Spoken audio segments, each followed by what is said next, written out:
بسم اللہ الرحمن الرحیم۔ آج میں پرانے سوالوں کو اسکپ کر کے ابھی جو رمضان سے متعلق سوالات پوچھے گئے نا، خاص طور پر آج کے اس پروگرام میں ان مسائل کا جواب دوں گا جو آج مفتی طارق مسعود پر لوگوں نے پوچھے ہیں اور رمضان سے متعلق، روزے یا زکوٰۃ سے متعلق پوچھے ہیں۔ تو جو پہلے لوگوں کے سوالات باقی ہیں وہ انشاءاللہ پھر اگلے ایپیسوڈ میں ہم اس پر بات کریں گے۔ پہلا سوال ہے جی ہانی کے پی کے سے، انہوں نے پوچھا ہے کہ ناک میں دوا ڈالنے سے کیا روزہ ٹوٹ جائے گا؟ اگر روزے میں ناک سے نکسیر آ جائے تو کیا ناک میں دوا ڈال سکتے ہیں؟ ناک میں دوا ڈالنے سے روزہ ٹوٹ جاتا ہے، کیونکہ ناک میں دوا ڈالتے ہی سیدھا حلق میں پہنچتی ہے اور حلق سے سیدھا اپنا راستہ بناتے ہوئے پیٹ کی طرف نکل جاتی ہے وہ، اور اس کے لیے اس کو پتلی گلی کی ضرورت بھی نہیں پڑتی، ڈائریکٹ جاتی ہے وہ، تو اس لیے ناک میں دوا ڈالنے سے روزہ ٹوٹ جائے گا۔ روزے میں وکس کا استعمال کیسا ہے؟ کیا روزے کی حالت میں ناک، گلے اور سینے میں وکس لگا سکتے ہیں؟ معراج الدین کیلیفورنیا سے، جی لگانے پر کوئی پابندی نہیں ہے، نہ اللہ کی طرف سے نہ گورنمنٹ کی طرف سے۔ روزے میں انہیلر کا استعمال، مجھے ناک میں ایک بیماری لاحق ہو گئی ہے جس کی وجہ سے سانس لینے میں دشواری ہوتی ہے، اس کے لیے ڈاکٹروں نے دن میں کئی مرتبہ بھاپ اور انہیلر تجویز کیا ہے، میرے لیے روزے کا کیا حکم ہوگا؟ محمد یاسر علی گڑھ سے۔ دیکھیں، روزے میں باقاعدہ بیٹھ کے اسٹیم لیں گے یا انہیلر لیں گے روزہ ٹوٹ جائے گا، کیونکہ اس میں دوا کے ذرات ہوتے ہیں جو آپ کے لنگس میں جاتا ہے حلق کے راستے سے، تو اس لیے روزہ ٹوٹ جائے گا۔ باقی یہ کہ یہ آپ کے لیے جائز ہے یا نہیں ہے، تو بیماری میں اگر سانس، یعنی روزے کی حالت میں اگر سانس لینا آپ کے لیے مشکل ہو رہا ہے، اور ظاہر ہے مشکل ہی ہوتا ہے جب کسی کو سانس کی بیماری ہو، تو ایسی کنڈیشن میں ان کے لیے جائز ہے کہ وہ روزہ چھوڑ دیں، تو روزہ چھوڑ دیں اور پھر سردیوں میں روزے کی قضا کریں جب دن چھوٹے ہوتے ہیں۔ یاد رکھیں کہ جن کو بیماری کی وجہ سے روزہ چھوڑنا جائز ہے نا، تو وہ جائز تو ہے، مگر یہ کہ وہ فدیہ نہیں دیں گے بلکہ روزہ کی قضا کریں گے، اور فدیہ وہ دے گا جو قضا کرنے کی بھی طاقت نہ ہو۔ تو اگر آپ سردیوں میں جب دن چھوٹے ہوتے ہیں اس وقت بھی آپ کے لیے ایک روزہ رکھنا بھی ممکن نہ ہو، جتنے روزے رکھنے آپ کے لیے قضا ممکن ہے اتنے قضا رکھنے پڑیں گے آپ کو، اور ایک بھی روزہ ممکن نہیں ہے یا ایک ممکن ہے زیادہ ممکن نہیں ہے، تو جتنے روزے آپ کے لیے قضا ممکن نہیں ہے تو پھر آپ ان کا فدیہ ادا کریں گے، اور فدیہ 2.25 کلو گندم ہے ایک روزے کا فدیہ، بعض علماء کے نزدیک 2.25 کلو اور بعض کے نزدیک 2.25 کلو، احتیاط 2.25 کلو میں ہی ہے، تو یا تو کسی غریب کو 2 ٹائم کا کھانا کھلا دیں، یا 2.25 کلو گندم دے دیں، یا 2.25 کلو گندم کے پیسے دے دیں، تو ایک روزے کا فدیہ ہے، لیکن یہ جب ہے جب آپ قضا نہ رکھ سکتے ہوں۔ روزہ کے لیے حیض روکنے والی دوا کھانا، کیا روزے کے لیے حیض روکنے کی دوا کھا سکتے ہیں؟ قرۃ العین، جی کھا سکتے ہیں، کوئی حرج نہیں ہے، لیکن اس کے سائیڈ ایفیکٹ بہت ہوتے ہیں، تو بہتر یہی ہے کہ نیچر سے لڑائی نہیں کرنی چاہیے اور بعد میں قضا کر لیں اس میں جب اللہ نے اجازت دی ہے۔ روزہ افطار کا مسنون طریقہ، روزہ کھجور سے کھولنا سنت ہے یا سادہ پانی سے بھی کھول سکتے ہیں؟ نیز شربت سے کھولیں تو کیا حکم ہے؟ تہذیب صاحب امبور سے۔ پانی سے بھی سنت ہے، کھجور سے بھی سنت ہے، اور یہ جو شربت ہے اس سے سنت نہیں ہے، اور نقصان بھی دے سکتا ہے۔ چینی کیوں کھا رہے ہیں؟ پہلی چیز تو انسان کو یہ اچھی کھائے نا، آپ صلی اللہ علیہ وسلم نے کھجور کو شجرت طیبہ سے تعبیر فرمایا ہے، تو اور قرآن میں بھی کشجرۃ طیبۃ اصلھا ثابت وفرعھا فی السماء، تو اللہ نے اس کی، بہت سے مفسرین کہتے ہیں اس سے مراد بھی کھجور کا درخت ہے، تو کھجور کا جو پھل ہے نا یہ بہت انسانی صحت کے لیے مفید ہے، اور افطار میں آپ کو جو پاور چاہیے ہوتی ہے نا، طاقت چاہیے ہوتی ہے، وہ کھجور سے ملتی ہے آپ کو، کیونکہ کاربوہائیڈریٹ بھی چاہیے آپ کو، اور کھجور میں اس کے علاوہ بھی بہت سارے وٹامنز ہیں۔ کہا جاتا ہے کہ ایک چھوٹے سے پھل میں اتنے سارے منرلز اور وٹامن جمع نہیں ہیں جتنے کھجور کے ایک چھوٹے سے پھل میں جمع ہے، واللہ عالم۔ تو پیغمبروں کی خوراک ہے یہ، آپ صلی اللہ علیہ وسلم کی خوراک ہے، اللہ پیغمبروں کے لیے ایسی خوراک تجویز نہیں کرتے جو کم فائدے کی ہو یا نقصان دہ ہو، تو اس لیے ہمارے ہاں پتہ نہیں کیا مسئلہ ہے، عربوں میں تو کھجوریں بہت کھائی جاتی ہیں، ہمارے ملکوں میں کھجور ہی نہیں کھائی جاتی، اس کی عادت ڈالنی چاہیے، بہت مفید چیز ہے۔ مسجد میں 8 رکعت تراویح ہو تو 20 کیسے پڑھیں؟ یہاں پر مسجدوں میں 8 رکعت ہی تراویح ہوتی ہے تو ہم 20 رکعت کیسے پڑھیں؟ شعیب صاحب مکہ مکرمہ سے۔ شعیب صاحب، یہ آج کا مکہ مکرمہ ہے جس میں 8 رکعتیں ہوتی ہیں، امام شافعی کے دور کا 2 صدی ہجری کے دور کا جو مکہ مکرمہ تھا اس میں کہیں بھی 8 نہیں ہوتی تھی۔ امام شافعی کی گواہی ہے کہ ہم نے جہاں بھی پایا لوگوں کو 20 رکعتیں پڑھتے ہوئے پایا ہے، اور صدیوں سے پوری امت 20 ہی پڑھتی آ رہی ہے۔ اب مکہ والوں نے حرم کے علاوہ 8 شروع کر دی ہیں، تو آپ کو چاہیے سنت پوری کریں۔ آپ سنت موقدہ ہے تراویح کی نماز، تو 8 اگر مسجد میں پڑھائی جاتی ہیں مسجد میں 8 پڑھ لیں، اور پھر 12 گھر آ کے پوری کر لیں، یا مسجد میں ہی 12 پڑھ لیں، کوئی آپ کو روکے گا تو نہیں۔ آپ اخپل طریقے سے پڑھ لیں، اگر جماعت سے لوگ آپ کو روک رہے ہیں تو اپنی جماعت کرا لیں، اپنی نہیں کرا سکتے تو الگ پڑھ لیں، گھر میں آ کے پڑھ لیں، کسی بھی طرح پڑھ لیں، کوئی اس میں حرج نہیں ہے۔ کیا تسبیح تراویح شرعاً ثابت ہے؟ تراویح تسبیح جو ہر 4 رکعت کے بعد پڑھی جاتی ہے، کیا یہ ثابت ہے؟ اور اس کا پڑھنا کیسا ہے؟ رضوان تلا گنگ سے۔ یہ جو 4 رکعت تراویح کے بعد پڑھتے ہیں نا، سبحان ذی الملکوت والجبروت، اس طرح کی کوئی لمبی چوڑی دعا ہے، یہ کہیں بھی ثابت نہیں ہے۔ لوگ اس کو چونکہ سنت سمجھنے لگے ہیں تو اس لیے اس کو چھوڑ دینا چاہیے۔ تو 4 رکعتوں کے بعد کچھ بھی ثابت نہیں ہے، بیٹھے رہیں، خاموش بیٹھے رہیں، کوئی بھی ذکر کر لیں، کچھ بھی نہ کریں، دعا مانگ لیں، سب جائز ہے۔ تراویح پڑھا کر معاوضہ لینا، حافظ کا تراویح کا معاوضہ لینا کیسا ہے؟ عرفان صاحب، عرفان پٹیل، جگہ نہیں بتائی کہاں سے۔ دیکھیں، حافظ لوگ جو تراویح کی اجرت لیتے ہیں نا، یہ بالکل حرام ہے، ناجائز ہے، اس کے جواز کا کوئی بھی قائل نہیں ہے ہماری رائے میں، جو اب تک ہمیں معلومات ہیں، اور اگر کوئی قائل بھی ہو تو اس کی دلیل مضبوط نہیں ہے۔ یہ خالصتاً قرآن کی تلاوت، نماز میں تلاوت کی اجرت ہے۔ یہ فرض نماز کی تنخواہ لینا، یہ اس کی جواز کی وجہ کچھ اور ہے۔ اس کی وجہ یہ کہ فرض نماز شعائر اسلام میں سے ہے، اگر امام اپنے آپ کو فارغ کر کے نماز کے لیے فارغ نہیں کرے گا اور تنخواہ کے بغیر، لوگ اس کے لیے آمادہ نہیں ہوں گے، کیونکہ امام کو بھی ظاہر ہے اس کے بیوی بچے ہیں، گھر چلانا ہے، تو وہاں تو ایک مجبوری میں علماء نے اجازت دی ہے کہ پورے سال پوری زندگی فرض نماز کا سیٹ اپ رہتا ہے۔ تراویح تو فرض نہیں ہے، سنت موقدہ ہے، اور جماعت تو سنت موقدہ بھی نہیں ہے، تو جماعت سے نماز پڑھنا کوئی ضروری بھی نہیں ہے، تو اس میں اجرت لینے کا کوئی تک نہیں بنتا۔ اور نہ قاری صاحب جو ہیں، جو حافظ قرآن پڑھانے والا ہے، وہ اتنا یعنی بڑی قربانی دے رہا ہوتا ہے کہ اس کو یعنی اپنے کاروبار چھوڑ کر اور بزنس چھوڑ کر وہ آپ کو ٹائم دے رہا ہے سال میں ایک دفعہ، اور اس میں بھی اس کا اپنا فائدہ زیادہ ہوتا ہے۔ جب وہ قرآن پڑھائے گا تو اس نے اپنا قرآن بھی ریوائز ہوگا۔ اور دوسری بات، قرآن ختم کرنا رمضان میں ضروری نہیں ہے۔ اگر آپ کو اجرت کے بغیر کوئی قاری مل رہا ہے تو آپ اجرت کے والے کے ساتھ کیوں پڑھا رہے ہیں؟ اور اگر اجرت کے بغیر نہیں مل رہا تو الحمد للہ سے پڑھ لیں تراویح۔ تو اس لیے اس پر جتنے بھی صحیح مستند علماء ہیں، لوگ فتوے تو لے آتے ہیں، فلاں نے فتویٰ دیا کہ تراویح کی اجرت جائز ہے فلاں، لیکن جو مستند علماء ہیں اور مستند ادارے ہیں دینی ہمارے، ان سب کا مشترکہ فتویٰ یہی ہے کہ حافظ کے لیے، قاری کے لیے تراویح پڑھانے کے پیسے لینا جائز نہیں ہے، حرام ہے، ناجائز ہے۔ ہاں، اگر کوئی ہدیہ کسی کو دے دے تو ہدیہ پر تو کوئی پابندی نہیں ہے، لیکن وہ ہدیہ بھی اجرت کی شکل میں نہیں ہونا چاہیے۔ بعض مسجدوں میں سب کو پتہ ہے کہ اتنے پیسے یہاں ملیں گے، اگر قاری کو پتہ ہو یہ پیسے نہیں ملیں گے وہ پڑھائے گا ہی نہیں، تو ایسا ہدیہ بھی اجرت ہی ہے، یعنی وہ بھی کمیشن میں ہی آتا ہے۔ تو اس لیے اپنے ثواب کو ضائع نہ کریں۔ اگر کوئی قاری تراویح پڑھانے کی اجرت لیتا ہے یا وہ ہدیہ لیتا ہے، لیکن ہدیہ اجرت ہی کے طور پر ہے، اس کی دلیل یہ ہے کہ اگر اس کو یہ بتا دیا جائے کہ آپ کو ہماری مسجد سے کوئی گفٹ نہیں ملے گا تراویح کی، تو پھر دیکھیں وہ پڑھاتا ہے کہ نہیں پڑھاتا۔ اگر پھر بھی پڑھاتا ہے اس کا مطلب دل سے پڑھا رہا ہے، اور نہیں پڑھاتا اس کا مطلب اس کے پیش نظر ثواب نہیں ہے بلکہ یہ پیسے ہیں۔ تو علماء نے لکھا ہے کہ اگر کوئی قاری حافظ تراویح پڑھانے کے باقاعدہ پیسے لیتا ہے اور آپ کو پتہ ہے کہ پیسے نہیں دیے تو یہ تراویح نہیں پڑھائے گا، تو ایسا شخص کے پیچھے، ایسے قاری کے پیچھے تراویح پڑھنا بھی جائز نہیں ہے۔ پھر قرآن دیکھ کر تراویح پڑھانا، اگر کسی حافظ کا حفظ کمزور ہو گیا ہو، وہ تراویح پڑھاتے ہوئے کسی پارے کو دیکھ کر تراویح پڑھا سکتا ہے جو پارہ زیادہ کچا ہو۔ بنت عزیز احمد انڈیا سے، یہ امام احمد ابن حنبل کے نزدیک جائز ہے، باقی فقہا کے نزدیک جائز نہیں ہے۔ اس کے دلائل کیا ہیں پھر میں کسی اور وقت میں اس کی تفصیل بتاؤں گا۔ ایسے حافظ کے پیچھے آپ قرآن نہ پڑھیں جو دیکھ کے قرآن پڑھ رہا ہو۔ رمضان میں تہجد کا کیا حکم ہے؟ رمضان میں تہجد کا کیا حکم ہے؟ جب کہ وتر امام کے ساتھ ادا کر لیتے ہیں تو کیا وتر کے بعد بھی تہجد پڑھ سکتے ہیں؟ کیونکہ سنا ہے کہ وتر کو آخری نماز بنانا چاہیے۔ شعیب صاحب کشمیر سے، بالکل صحیح سنا آپ نے، حدیث میں آتا ہے اجعلوا آخر صلاتکم وترا، آخری نماز وتر کو بناؤ، لیکن آپ صلی اللہ علیہ وسلم کا یہ حکم واجبی نہیں ہے، استحبابی ہے، کیونکہ آپ سے خود ثابت ہے وتر کے بعد نماز پڑھنا۔ تو اس لیے بہتر تو یہی ہے کہ وطر بالکل آخر میں پڑھیں تہجد کے بعد.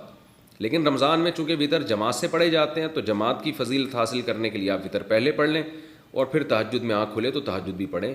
اس لیے تہجد نہ چھوڑیں کہ میں وطر پہلے پڑھ چکا ہوں, تو تہجد الگ سے پڑھ لیں پھر بعد میں. مزدور روزہ کیسے رکھے؟ کیا مزدور کے لیے روزہ معاف ہے جو بہت زیادہ کٹھن کام کرتا ہو؟ اگر ان کو روزہ رکھنا ضروری ہے تو رمضان میں پیسوں کا کہاں سے انتظام ہوگا؟ محمد تسلیم اختر صاحب انڈیا سے پوچھتے ہیں. بڑا اچھا سوال ہے جی. دیکھیں, دین مفتی کا اپنا نہیں ہے, نہ کسی علماء کا فقہا کا اپنا دین ہے کہ وہ اپنی طرف سے کاٹ چھانٹ کر سکیں. آج کل غامدی صاحب نے تو بہت تبدیلیاں کر دی ہیں. انہوں نے تو یہاں تک اجازت دے دی کہ کل آپ کا روزہ ہے, کل آپ کا پیپر ہے تو آپ تیاری کے لیے بھی روزہ چھوڑ سکتے ہیں. لیکن قرآن و سنت میں ہمیں صرف 2 اعذار ملتے ہیں جن میں روزہ چھوڑنے کی اجازت ہے, ایک سفر میں اور ایک بیماری میں. مزدور کو روزہ چھوڑنے کی اجازت نہیں ہے. صحابہ کرام تو زمیندار تھے, روزہ رکھ کے کھیتی باڑی کرتے تھے. کہیں ایک ادنا سا اشارہ بھی نہیں ملتا کہ کسی مزدور کو, محنت کش کو, محنت کی وجہ سے آپ صلی اللہ علیہ وسلم نے روزہ چھوڑنے کی اجازت دی ہو. تو اس لیے کتنا ہی ٹف کام ہو, مزدور روزہ نہیں چھوڑ سکتا رمضان کا. اس لیے مزدور کو چاہیے کہ رات کے وقت مزدوری کرے, رمضان میں اپنا اسکیجول چینج کر دے. اگر یہ ممکن نہیں ہے تو رمضان میں وہ چھٹی کر لے, پہلے رمضان سے پہلے اتنا کما لے کہ رمضان میں وہ گزارا کر سکے. یہ بھی اگر ممکن نہیں ہے تو پھر مزدور کیا کرے گا کہ بھئی وہ صبح روزہ رکھ کے مزدوری کرے گا اور حتی الامکان وہ بھوک اور پیاس کو برداشت کرے, اور جب ناقابل برداشت حالت ہو جائے, اس کو یہ خطرہ ہو کہ میں نے اگر روزہ نہیں توڑا تو مجھے کوئی بیماری لگ جائے گی یا میں بے ہوش ہو جاؤں گا یا خدا نخواستہ مر جاؤں گا, تو ایسی کنڈیشن میں ہر شخص کے لیے روزہ توڑنا جائز ہے. یعنی بیمار ہونے کا خطرہ ہو, غالب گمان ہو, بے ہوش ہونے کا خطرہ ہو یا مرنے کا خطرہ ہو, تو پھر ہر آدمی کے لیے روزہ توڑنا جائز ہے, مزدور کے لیے بھی, کسی اور کے لیے بھی. تو مزدور بھی ایسی کنڈیشن میں روزہ توڑ سکتا ہے. توڑ دے گا تو گناہ نہیں ہوگا, بعد میں قضا کرے وہ, لیکن حتی الامکان برداشت کرے. جب ناقابل برداشت ہو جائے, اور ناقابل برداشت کا مطلب یہ کہ بیماری کا خطرہ ہو یا موت کا خطرہ ہو. ایسے ہی نہیں کہ برداشت نہیں ہو رہا, وہ تو روزے میں کسی کو کم روزہ رکھتا ہے, کسی کو زیادہ روزہ لگتا ہے, وہ تو برداشت تو کرنا ہی پڑے گا. بھوک اور پیاس برداشت نہیں ہو رہی اور آپ نے روزہ توڑ لیا تو 60 روزوں کا کفارہ ہے, پھر 60 روزے لگاتار رکھنے پڑیں گے. لیکن اگر اتنا ناقابل برداشت ہو گیا کہ آپ کو ڈر ہے کہ بھائی نہیں توڑا تو میں بے ہوش ہو جاؤں گا یا کوئی بیماری ہو جائے گی مجھے, یا جیسے شوگر کے مریضوں کو شوگر لیول لو ہوتا ہے, ان کو تو موت کا خطرہ ہوتا ہے, یا یہ کہ میں مر جاؤں گا یعنی موت کا خطرہ ہے, تو ایسی کنڈیشن میں پھر اس کے لیے روزہ توڑنا جائز ہے. تو ایسا مزدور فقہا کہتے ہیں روز روزہ رکھے گا, روز روزہ توڑ دے گا اگر یہ خطرہ ہو, کیونکہ ایسے مزدور کے لیے روزہ چھوڑنے کی دلیل ہمارے پاس نہیں ہے, روزہ توڑنے کی دلیل ملتی ہے ہمیں, تو چھوڑا نہیں جائے گا. تو اس لیے مزدوروں کو چاہیے کہ رات کو مزدوری کریں, اور اگر یہ ممکن نہیں ہے تو رمضان سے پہلے اتنا کما لیں کہ رمضان میں ان کے لیے گزارا آسان ہو بغیر مزدوری کے. اور اگر یہ بھی ممکن نہیں ہے, ظاہر ہے ہر ایک کے لیے ممکن نہیں ہوتا, بعض لوگ بیچارے روزانہ دہاڑی پر ہوتے ہیں, اتنے غریب ہوتے ہیں کہ ان کو کسی دن مزدوری نہ کریں تو وہ ان کی آمدنی بیچاروں کی ختم ہو جائے. تو عام لوگوں کو بھی خیال کرنا چاہیے ایسے مزدوروں کا. لیکن پھر بھی اگر کوئی انتظام نہیں ہوتا تو پھر مزدور پر لازم ہے کہ وہ روزہ رکھے. میرے پاس لوگوں کی کالز آتی ہیں, میرے پاس کیا سارے علماء کے پاس آتی ہیں کالز کہ وہاں گرمی ہے, تھر کے ریگستان میں ہم محنت کر رہے ہیں, اور بعض لوگ کہتے ہیں کہ ہم جناب ادھر دبئی میں ریگستانوں میں پروجیکٹ پہ کام کر رہے ہیں, ہم کیسے روزہ رکھیں؟ تو بھئی روزہ رکھنا پڑے گا کیونکہ اللہ کا حکم ہے, فمن شہید منکم الشہر فلیصم, جو بھی رمضان کا مہینہ پائے گا اسے چاہیے کہ وہ روزہ رکھے. اور اللہ کا آرڈر ہے یہ, اور اس آرڈر سے اللہ نے صرف آگے 2 لوگوں کو مستثنی کیا ہے, ایک بیمار کو اور ایک مسافر کو. تو مزدور بھی داخل, جن کا کل پیپر ہے وہ بھی داخل, پوری امت مسلمہ کو رمضان کا روزہ رکھنا پڑے گا, اور ناقابل برداشت ہو جائے تو اس کا میں نے حکم آپ کو بتا دیا ہے. روزہ میں آنکھ میں کیا ہم دوا ڈال سکتے ہیں؟ کیا روزے میں آنکھ میں دوائی ڈال سکتے ہیں؟ اگر حلق میں اس کا ذائقہ محسوس ہو تو کیا حکم ہے؟ اور اگر سحری میں دوائی ڈالی پھر بعد میں اس کا ذائقہ حلق میں محسوس ہوا تو کیا حکم ہے؟ زبیر صاحب راول پنڈی سے. جناب زبیر صاحب, آنکھ میں ہم دوا ڈال سکتے ہیں روزے کی حالت میں، کیونکہ سرما لگانا روزے کی حالت میں نبی صلی اللہ علیہ وسلم سے ثابت ہے، اور آپ سرما لگائیں نا تو حلق میں اثر محسوس ہوتا ہے، تو اس لیے علماء کہتے ہیں کہ یہ خلاف قیاس ہے، نبی سے ثابت ہے، لہذا دوا بھی ڈال سکتے ہیں آنکھ میں، اگرچہ اس کا اثر حلق میں محسوس ہی کیوں نہ ہو، اگر حلق میں اثر محسوس ہوتا ہے تو بھی روزہ نہیں ٹوٹے گا آپ کا۔ روزہ میں بلغم یا تھوک نگلنا کیسا ہے؟ روزے کی حالت میں اگر منہ میں بلغم یا تھوک آ جائے اور اس کو نگل بھی لیا تو اس سے روزے پر کوئی اثر تو نہیں پڑے گا۔ محمد اخنزادہ کراچی سے، نہیں جناب، اس سے کوئی اثر نہیں پڑتا، تھوک بلغم جتنا کھاتے رہیں، اپنا کھائیں، تو اس سے کوئی اثر نہیں پڑتا۔ روزے کے دوران ناف میں تیل ڈالنا، روزے میں ناف میں تیل لگا سکتے ہیں؟ محمد زید انڈیا سے، جی ہاں، روزے کے دوران آپ ناف میں تیل ڈال سکتے ہیں۔ زکوٰۃ کے مصارف کون سے ہیں؟ زکوٰۃ کے حقیقی مصارف کیا ہیں؟ محمد رحیم الدین، قرآن نے زکوٰۃ کے مصارف بیان کیے ہیں، فقراء مساکین، تو فقہا نے قرآن اور سنت کو سامنے رکھ کر عوام کی سہولت کے لیے ایک نصاب بیان کی ہے کہ بھئی 52.5 تولہ چاندی کیش رقم اور گولڈ اور تجارتی مال، یعنی کوئی بھی چیز جو بیچنے کے لیے خریدی ہے، اور ضرورت سے زیادہ سامان وہ ہوتا ہے جو پورے سال استعمال میں نہ آتا ہو، یہ 5 قسم کی چیزوں میں سے کوئی 1 یا 2 یا 3 یا 4 یا 5 کا مجموعہ اگر 52.5 تولہ چاندی کے برابر ہے، یعنی آپ کے پاس اگر چاندی ہے، دوبارہ بتا دیتا ہوں، چاندی ہے آپ کے پاس، یا سونا ہے، یا کیش رقم ہے، یا تجارتی مال ہے، تجارتی مال کا مطلب وہ مال جو بیچنے کے لیے خریدا ہے آپ نے، یا ضرورت سے زیادہ سامان، یعنی وہ سامان جو پورے سال استعمال ہی نہیں ہوتا، تو ایسی کوئی چیز یا 4 یا 5 چیزوں کا مجموعہ اگر آپ کے پاس 52.5 تولہ چاندی کے برابر ہے، جو پاکستان میں تقریباً 50,000 اس کی مالیت میرا خیال ہے بنتی ہے آج کل، یا اس سے کمی بیشی ہوگی کچھ، تو کسی کے پاس اتنی مالیت کا سامان ہو اور قرضہ بھی نہ ہو اس کے اوپر، تو ایسے شخص کو آپ زکوٰۃ نہیں دے سکتے، خوب سمجھ لیں اچھی طریقے سے۔ تو اس لیے یعنی اب ظاہر ہے کسی کی پوری تحقیق آپ کیسے کریں گے، تو جب بھی کسی کو زکوٰۃ دینی ہو نا، لم سم 2-4 چیزوں کا اندازہ لگا لیا کریں، کہ اس سے پوچھ لیا کریں بھائی تمہارے پاس گولڈ تو نہیں ہے، اگر اس کے پاس گولڈ ہے تو زکوٰۃ نہیں دے سکتے، کیونکہ عام طور پر اتنا گولڈ ہوتا ہے جو 52.5 تولے چاندی کے برابر پہنچ چکا ہوتا ہے عام طور پہ۔ تو دوسرا اس سے پوچھ لیں چاندی تو نہیں ہے، کتنی چاندی ہے ایک اندازہ لگا لیں، سونا چاندی جس کے پاس ہو تو وہ 52.5 تولہ ہی ہو، یعنی 50-60 ہزار کے بقدر ہوتی ہے۔ کیش اماؤنٹ پوچھ لیں، یار تمہارے اکاؤنٹ میں 40-50-60 ہزار تو نہیں پڑے ہوئے کہیں، اور تمہارا کوئی بزنس تو نہیں ہے، دکان تو نہیں ہے بیچنے کے لیے تم نے سامان خریدا ہو، یا تمہارے پاس کوئی ایسی پراپرٹی تو نہیں ہے جو استعمال ہی میں نہ ہو، جس پراپرٹی میں آپ رہتے ہیں اس سے کوئی فرق نہیں پڑتا، کھیتی باڑی کے لیے آپ نے کوئی پراپرٹی دی ہوئی ہے یا رینٹ پہ دی ہوئی ہے، اس سے کوئی فرق نہیں پڑتا چونکہ یہ استعمال میں آ رہی ہے۔ تو 4-5 چیزیں غریب آدمی سے پوچھ لینی چاہیے، وہ غریب اگر بتا دے اور آپ کو لگ رہا ہو کہ سچ بول رہا ہے کہ نہیں جی میرے پاس سونا بھی نہیں ہے، چاندی بھی نہیں ہے، اور کیش اماؤنٹ بھی 50-60 ہزار میرے پاس نہیں پڑا ہوا، اور میرے پاس کوئی الگ پراپرٹی بھی نہیں ہے جو استعمال میں نہ ہو، تو لم سم تھوڑا سا اندازہ لگا لیں تو پھر آپ اس کو زکوٰۃ دے سکتے ہیں۔ اگر آپ کا خیال تھا کہ یہ زکوٰۃ کا مستحق ہے، آپ نے دے دی، بعد میں پتہ چلا کہ یہ تو مستحق نہیں تھا، تو زکوٰۃ ادا پھر بھی ہو جائے گی آپ کی، لیکن بغیر تحقیق کے ایسے ہی آنکھ بند کر کے اگر آپ نے کسی کو زکوٰۃ پکڑا دی، بعد میں پتہ چلا مستحق نہیں ہے، تو پھر زکوٰۃ ادا نہیں ہوگی، خوب سمجھ لیں۔ روزے کی نیت کا طریقہ، روزے کی نیت کا کیا طریقہ ہے؟ کیا روزے میں زبان سے نیت کرنا ضروری ہے یا دل میں نیت کر لیں تو وہ بھی کافی ہوگا؟ حماد احمد چکوال سے، دیکھیں دل میں نیت کافی ہے، اور وہ ہوتی ہے جب آپ صبح رمضان میں سحری کے لیے اٹھتے ہیں، تو کیوں اٹھیں آپ اور کیا کرنے کے لیے اٹھیں اس وقت، ورنہ کون اٹھتا ہے اس وقت کھانا کھانے کے لیے، تو دل میں نیت ہوتی ہے وہی کافی ہے۔ یہ جو مشہور دعا ہے وہ بصوم غد نویت من شہر رمضان، یہ کسی روایت سے ثابت نہیں ہے، اس کو چھوڑ دینا چاہیے، دل کے ارادے کا نام ہے تو بس وہ کافی ہے۔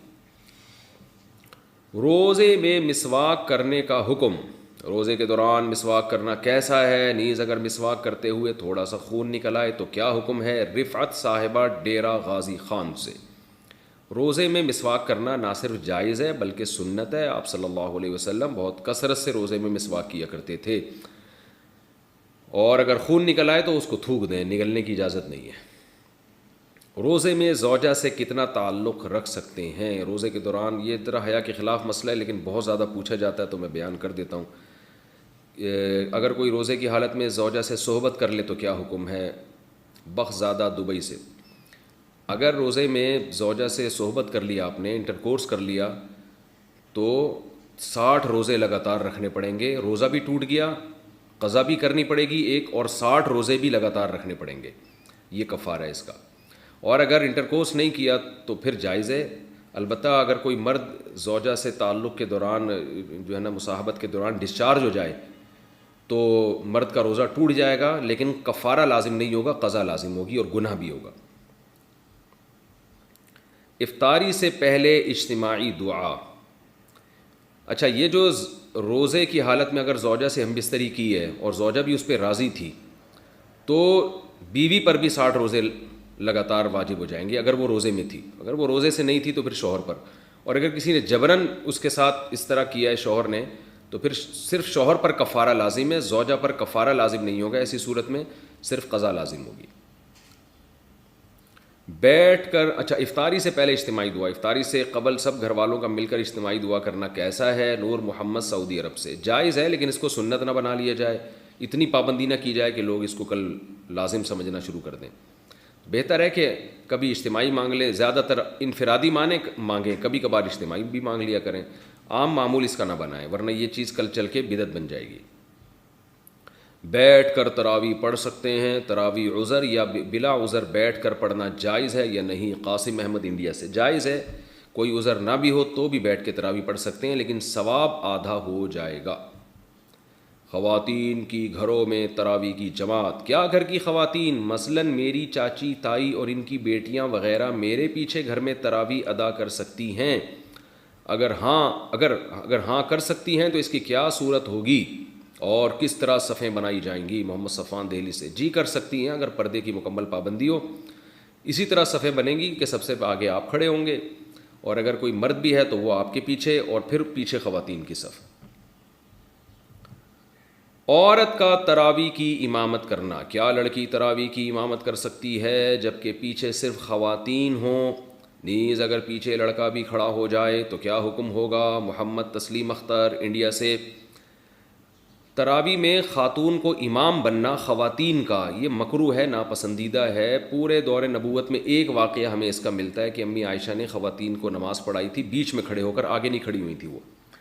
لیکن پھر بعد میں حضرت عائشہ سے بھی یہ منقول نہیں ہے اور صحابہ میں سے بھی یہ منقول نہیں ہے، تو اگر یہ سنت عمل ہوتا یا جائز عمل ہوتا تو صحابہ میں اس کا رواج ہوتا۔ تو اس سے پتہ چلتا ہے کہ اس پر کو صحابہ نے فالو نہیں کیا، اور خود امی عائشہ سے بھی یہ ثابت نہیں ہے کہ وہ بعد میں جو ہے باقاعدہ پراپر اس طرح سے جماعت کی نماز کراتی ہوں۔ تو اس لیے علماء نے لکھا ہے کہ نماز تو ہو جائے گی، کیونکہ امی عائشہ نے ایک دفعہ پڑھائی ہے نماز، تو نماز تو ہو جائے گی، مگر یہ طریقہ مکروہ ہے، ناپسندیدہ ہے۔ تو اس لیے خواتین کو چاہیے کہ وہ امامت نہ کیا کریں، کیونکہ یہ اسلاف میں ہمیں یہ معمول نہیں ملتا اس کا، بلکہ مرد ہی امامت کرے اور خاتون پیچھے کھڑی ہوں۔ بعض خواتین کہتی ہیں ہم نے رمضان میں قرآن دہرانا ہے، تو وہ نماز کے بغیر بھی دہرایا جا سکتا ہے، سن کے بھی دہرایا جا سکتا ہے۔ باقی یہ کہ اگر خاتون کے پیچھے کوئی مرد کھڑا ہو جائے تو اس کی نماز تو بہرحال نہیں ہوگی کسی قیمت پہ بھی۔ زکوٰۃ کن چیزوں پر فرض ہے؟ زکوٰۃ کن کن چیزوں پر ہوتی ہے؟ کیا صرف کیش پر ہوتی ہے یا گاڑی وغیرہ جو استعمال میں ہو اس پر بھی زکوٰۃ ہوتی ہے؟ ریحانہ صاحبہ کوئٹہ سے۔ زکوٰۃ 4 چیزوں پر ہوتی ہے، اس کو یاد کر لیں۔ کیش اماؤنٹ جو آپ کے پاس ہے اس پر بہرحال آپ نے زکوٰۃ دینی ہے، تھوڑا ہو یا زیادہ ہو۔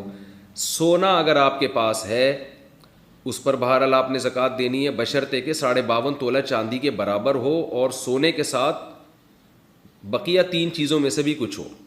یعنی خالص اگر سونا آپ کے پاس ہے اور پیسے بالکل بھی نہیں ہیں، چاندی بالکل بھی نہیں ہے، تجارتی مال بالکل بھی نہیں ہے، صرف سونا ہی سونا ہے، تو پھر 7.5 تولے سونے سے کم پہ زکوٰۃ ہوتی نہیں ہے۔ لیکن عام طور پر ایسا ہوتا نہیں ہے، جب بھی کسی کے پاس سونا ہوتا ہے تو کچھ نہ کچھ کیش اماؤنٹ تو ہوتا ہی ہے، تو اس لیے پھر ایسی صورت میں سونا نہیں دیکھا جائے گا، بلکہ یہ دیکھا جائے، سونا اصل نہیں دیکھا جائے گا بلکہ سونے کی ویلیو دیکھی جائے گی کہ 52.5 تولے چاندی کے برابر سونا ہے یا نہیں ہے، اور وہ آدھا تولہ سونا بھی آج کل 52.5 تولے چاندی کے برابر ہو جاتا ہے۔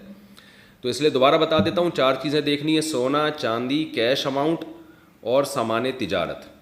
تجارتی سامان کہتے ہیں وہ سامان جو آپ نے بیچنے کے لیے خریدا ہو اور اب تک بیچنے کی نیت آپ کی باقی ہو، یعنی جس دن زکوٰۃ نکال دی ہے نا، جو زکوٰۃ کے واجب ہونے کی تاریخ ہے آپ کی، اس دن بھی آپ کی بیچنے ہی کی نیت برقرار ہو، درمیان میں یہ نیت تبدیل نہ ہوئی ہو، تو ایسی چیزوں کو سامان تجارت کہا جاتا ہے۔ کوئی پلاٹ آپ نے خریدا بیچنے کے لیے، کوئی مکان آپ نے خریدا بیچنے کے لیے، جو دکان میں آپ نے سامان ڈالا ہوتا ہے سارا بیچنے کے لیے ڈالا ہوتا ہے، لہذا جتنے دکان میں اثاثے پڑے ہیں سب پہ زکوٰۃ واجب ہوتی ہے۔ تو جو بھی چیز بیچنے کے لیے خریدی ہے وہ سامان تجارت میں داخل ہے۔ تو یہ 4 چیزیں اگر آپ کے پاس ہیں اور ان کی مالیت 52.5 تولہ چاندی کے برابر ہو جائے، جو کہ ہو ہی جاتی ہے عام طور پہ آج کل، تو پھر آپ پر زکوٰۃ ان کی واجب ہے۔ ان تمام چیزوں کو کیلکولیٹ کر کے ویلیو نکالیں، 40 پہ ڈیوائڈ کریں، جو جواب آئے وہ زکوٰۃ ہے۔ فوراً دے دیں، 2-4 دن بعد دے دیں، فقیر کا انتظار کریں تو کہ جب کوئی مستحق ملے گا اس وقت دے دیں، لیکن حساب اسی دن کا کرنا ہے آپ نے۔ سگے بہن بھائی کو زکوٰۃ دینا۔ بہن یا بھائی کو زکوٰۃ کن صورتوں میں دے سکتے ہیں، کن صورتوں میں نہیں دے سکتے؟ اگر ان کے گھر میں ضرورت کی اشیاء ہوں تو کیا حکم ہے؟ خالد صاحب پشاور سے۔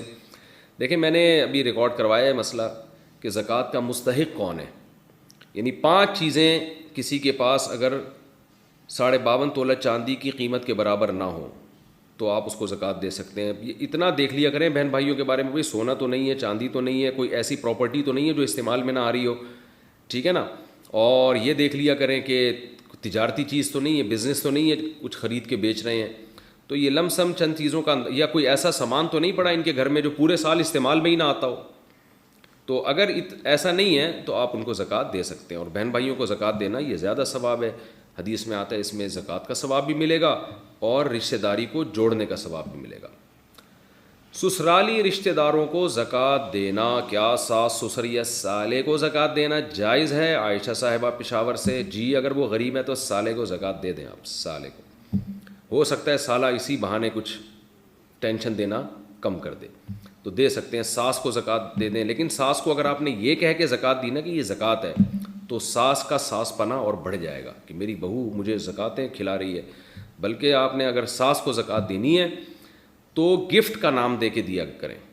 ساس سے کہیں کہ آج پتہ نہیں میری محبت جاگ اٹھی ہے، آپ کا بیٹا مجھے، یہ اگر کہہ دیا کہ آپ کا بیٹا مجھے بہت محبت دیتا ہے تو وہ تو الٹا کام ہو جائے گا، وہ کہ کیوں دیتا ہے یہ میرا بیٹا، تو ساس کو آپ نے یہ کہنا ہے کہ آپ بہت اچھی ہیں تو یہ میری طرف سے آپ کو گفٹ ہے۔ تو یہ خوب سمجھ لیں کہ ساس کو اگر یہ کہہ دیا نا کہ آپ کا بیٹا مجھ سے بہت محبت کرتا ہے تو اس سے ساس خوش نہیں ہوگی، وہ ٹینشن، رپورٹیں جو آج کل آ رہی ہیں وہ یہ ہیں کہ وہ ٹینشن میں آ جائے گی۔ تو بس یہ کہہ دیا کہ اس سے کہ بھئی یہ جو ہے وہ، اچھا یہ کہہ دیا کہ آپ کا بیٹا میرے ساتھ اچھا سلوک نہیں کرتا تو بھی ساس کو ٹینشن ہوگی کہ میرے بیٹے کی شکایت کر رہی ہے، اور اگر یہ کہہ دیا آپ کا بیٹا مجھ سے بہت محبت کرتا ہے، اچھا سلوک کرتا ہے، تو شکایت ہوگی اپنے بیٹے سے یہ کر کے آ رہا ہے۔ تو حکیم الامہ نے لکھا ہے کہ ساسیں کسی حال میں خوش نہیں ہوتی، بیٹا بہو سے اچھا سلوک کرے تو ان کو ٹینشن شروع ہو جاتی ہے، اچھا سلوک نہ کرے تو ٹینشن ہوتی ہے۔ لیکن میں بار بار بتا دوں، یہ میں ان ساسوں کے بارے میں بات کر رہا ہوں جو میرا کلپ دیکھ نہیں رہی ہیں، سن نہیں رہی ہیں، یہ ذہن میں رکھیں، اور جس ساس تک بھی میرے اس کلپ کی خبر پہنچے گی میں اس کے علاوہ ساس کی بات کر رہا ہوں۔ ایسا نہ ہو کوئی ساس ٹینشن میں آ جائے، مفتی صاحب میرے بارے میں ایسا کہہ رہے ہیں، تو آپ کے بارے میں کہہ ہی نہیں رہا، میں آپ کے علاوہ کے بارے میں کہہ رہا ہوں۔ بہرحال ساس سسر یا سالے کو زکوٰۃ دی جا سکتی ہے اگر وہ غریب ہیں، لیکن جب عزت دار لوگوں کو زکوٰۃ دینا تو زکوٰۃ کا لیبل نہ لگائیں، اس پہ گفٹ کا لیبل لگائیں، دل میں زکوٰۃ کی نیت کریں، دیتے ہوئے آپ تحفہ کہہ دیں اس کو۔ فلیٹ اگر کرائے پر دیا ہو تو زکوٰۃ کا حکم۔ میرے پاس ایک فلیٹ ہے جو میں نے کرائے پر دیا ہوا ہے، اس پر زکوٰۃ کا حساب کیسے ہوگا جبکہ اس کا کرایہ بھی ہر ماہ خرچ ہو جاتا ہے؟ عمیر ظرف کراچی سے۔ کرائے کے فلیٹ یا کرائے کے مکان پر زکوٰۃ نہیں ہوتی، اس کے کرائے پر زکوٰۃ ہوتی ہے، بشرطے کہ وہ کرایہ آپ کے پاس اس وقت تک محفوظ ہو۔ پلاٹ پر زکوٰۃ کا حکم۔ جو پلاٹ نفع کمانے کی نیت سے خریدا لیکن پلاٹ 4 سال تک نہیں بکا، اب ہر سال اس کی زکوٰۃ دیں گے یا جب فروخت ہوگا تب صرف اسی سال کی زکوٰۃ دیں گے؟ حافظ محمد طلحہ بورے والا سے۔ نہیں جناب، ہر سال زکوٰۃ دینی پڑے گی، بے شک وہ نہ بکے، کیونکہ آپ نے پلاٹ بیچنے کے لیے خریدا ہے، تو چاہے وہ اس پہ پروفٹ ہو یا نہ ہو، آپ نے ہر سال اس کی ویلیو لگانی ہے اور اس ویلیو پر آپ نے زکوٰۃ دینی ہے، چاہے وہ پلاٹ آپ کا بکے یا نہ بکے، جب تک نہیں بکتا زکوٰۃ دیتے رہیں گے آپ۔ زکوٰۃ کی تاریخ کیسے مقرر کریں؟ زکوٰۃ کی ادائیگی کا حساب کرنے میں شمسی سال کو اختیار کیا جائے گا یا قمری سال کو؟ ظاہر شاہ 4 سے۔ جناب قمری سال کو، شمسی سال سے نہیں ہوتا حساب زکوٰۃ کا، قمری سال، چاند والا سال۔ تاریخ کیسے مقرر کریں؟ بہت آسان ہے۔ زندگی میں پہلی مرتبہ جب آپ کے پاس 52.5 تولہ چاندی کے برابر کیش رقم آ جائے یا سونا آ جائے یا کوئی تجارتی مال آ جائے، یعنی آپ کوئی چیز خریدیں بیچنے کے لیے اور اس کی ویلیو اتنی ہو، یا جو ہے نا یعنی 4 چیزوں میں سے ایک چیز آ جائے، کیش رقم، چاندی، سونا یا تجارتی مال۔ جب بھی زندگی میں آپ کے پاس اتنا پیسہ آئے، آپ اس اسلامی تاریخ کو فوراً نوٹ کر لیں۔ اب پوری زندگی کے لیے آپ کی وہ تاریخ نوٹ ہو گئی۔ اگلے سال آپ دیکھیں اس تاریخ میں کتنے پیسے آپ کے پاس ہیں، ان 4 چیزوں میں سے کتنے مالیت ہے، اس کا 40واں حصہ یعنی 2.5% آپ زکوٰۃ میں دے دیں۔ تو عام طور پر اتنے پیسے لوگوں کے پاس آتے ہیں جب ان کو پہلی سیلری ملتی ہے، پہلی تنخواہ ملتی ہے، یا لڑکیوں کی جب شادی ہوتی ہے تو ان کو جہیز، یعنی وہ جہیز پہ تو زکوٰۃ نہیں ہوتی، وہ تو استعمال کی چیزیں ہوتی ہیں، گولڈ ملتا ہے عام طور پہ، اتنا سونا مل جاتا ہے زیور کی شکل میں، تو خاتون کو جس دن سونا ملا وہ نوٹ کر لیں۔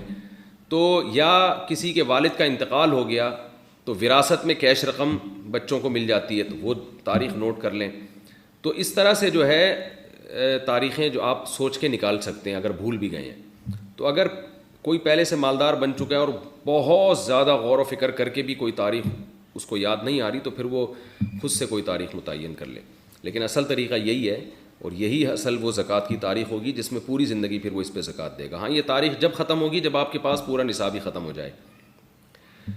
شوگر بلڈ پریشر کے مریض کے لیے روزے کا حکم۔ مجھے شوگر بھی ہے اور بلڈ پریشر بھی ہے، کیا میں روزہ رکھ سکتا ہوں؟ جناب اگر روزہ رکھنے سے آپ کو نقصان نہیں ہو رہا، بلڈ پریشر بڑھ نہیں رہا یا لو نہیں ہو رہا، یا شوگر بڑھ نہیں رہی یا کم نہیں ہو رہی، تو پھر آپ کے لیے روزہ چھوڑنا جائز نہیں ہے۔ یعنی محض مریض ہونا کافی نہیں ہے، بلکہ روزہ رکھنے سے وہ مرض یا تو لمبا ہو جائے یا اس مرض میں اضافہ ہو، تو پھر روزہ چھوڑنا جائز ہے۔ تو شوگر اور بلڈ پریشر کے مریض پر بھی روزہ رکھنا واجب ہے، لیکن اگر ان کو روزے سے نقصان ہو رہا ہے تو پھر وہ روزہ چھوڑ سکتے ہیں۔ روزے میں کرونا ٹیسٹ کروانا یا کرونا ویکسین لگوانا۔ روزے کی حالت میں کرونا کا ٹیسٹ کروانا جس میں اسٹک منہ اور ناک میں ڈالی جاتی ہے، اس کا کیا حکم ہے؟ نیز روزے میں کرونا ویکسین لگوانے کا کیا حکم ہے؟ ذکاء الرحمان جہلم سے۔ روزے میں کرونا کا ٹیسٹ بھی کروا سکتے ہیں، وہ اسٹک منہ میں یا ناک میں ڈالنے سے روزہ نہیں ٹوٹے گا، اور ویکسین بھی لگوا سکتے ہیں۔ کسی بھی قسم کا انجیکشن لگانے سے روزہ نہیں ٹوٹتا، تاکہ کوئی مجبوری میں گلوکوز کی بوتل بھی چڑھا لیتا ہے تو بھی اس سے روزہ نہیں ٹوٹتا۔ تو کھانے پینے سے روزہ ٹوٹتا ہے یا ناک میں کوئی چیز ڈالنے سے روزہ ٹوٹ جاتا ہے۔